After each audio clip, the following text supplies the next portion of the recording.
Paris, samedi 16 mars 2019. La coordination du nouveau départ Diaspora Bénin, CNDDB, donne rendez-vous aux Béninois vivant en France à Team Hotel dans le 17e arrondissement pour une conférence débat. L'actualité politique, l'état d'avancement du programme d'action du gouvernement, plus spécifiquement les volets santé, énergie et infrastructure, sont au menu de cet échange avec la diaspora. Tour à tour, les orateurs ont donné tous les détails sur les actions entreprises par le chef de l'État et son gouvernement pour le mieux-être des Béninois. Cette rencontre a permis à nos compatriotes de la diaspora d'avoir les vraies informations sur l'exécution du programme d'action du gouvernement. Ce qui se passe au Bénin, sous la houlette du président Patrice Talon, c'est quelque chose d'inédit. Et nous ne devons pas rater le coche. Nous devons permettre à notre diaspora dispersée dans le monde de se regrouper, de travailler et de contribuer à la reconstruction de notre pays. Tout est prioritaire. Comment déterminer la priorité? La priorité, c'est l'eau. La priorité, c'est l'énergie électrique. La priorité, c'est l'école. Mais la priorité aussi, c'est la route. Et la priorité, enfin, c'est la santé.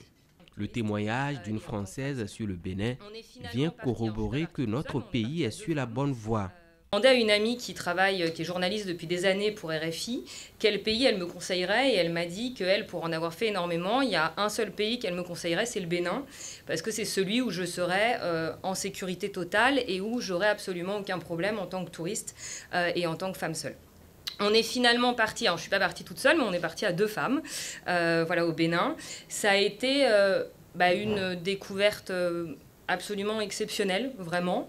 Je ne le dis pas parce que je suis devant vous aujourd'hui, je l'avais dit bien avant. J'ai voyagé beaucoup dans le monde et ça a vraiment fait partie des plus beaux pays et des plus belles expériences que moi j'ai pu avoir. Loin du Bénin, la diaspora s'informe sur l'actualité au pays par le biais des réseaux sociaux.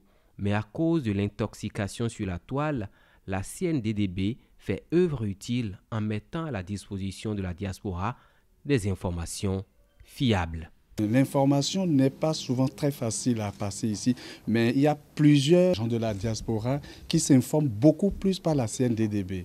Donc on est vraiment satisfait aujourd'hui d'avoir constaté que la CNDDB est beaucoup attendue. Donc du coup, je pense qu'on va continuer dans ce sens et que voilà, la CNDDB ait une longue vie.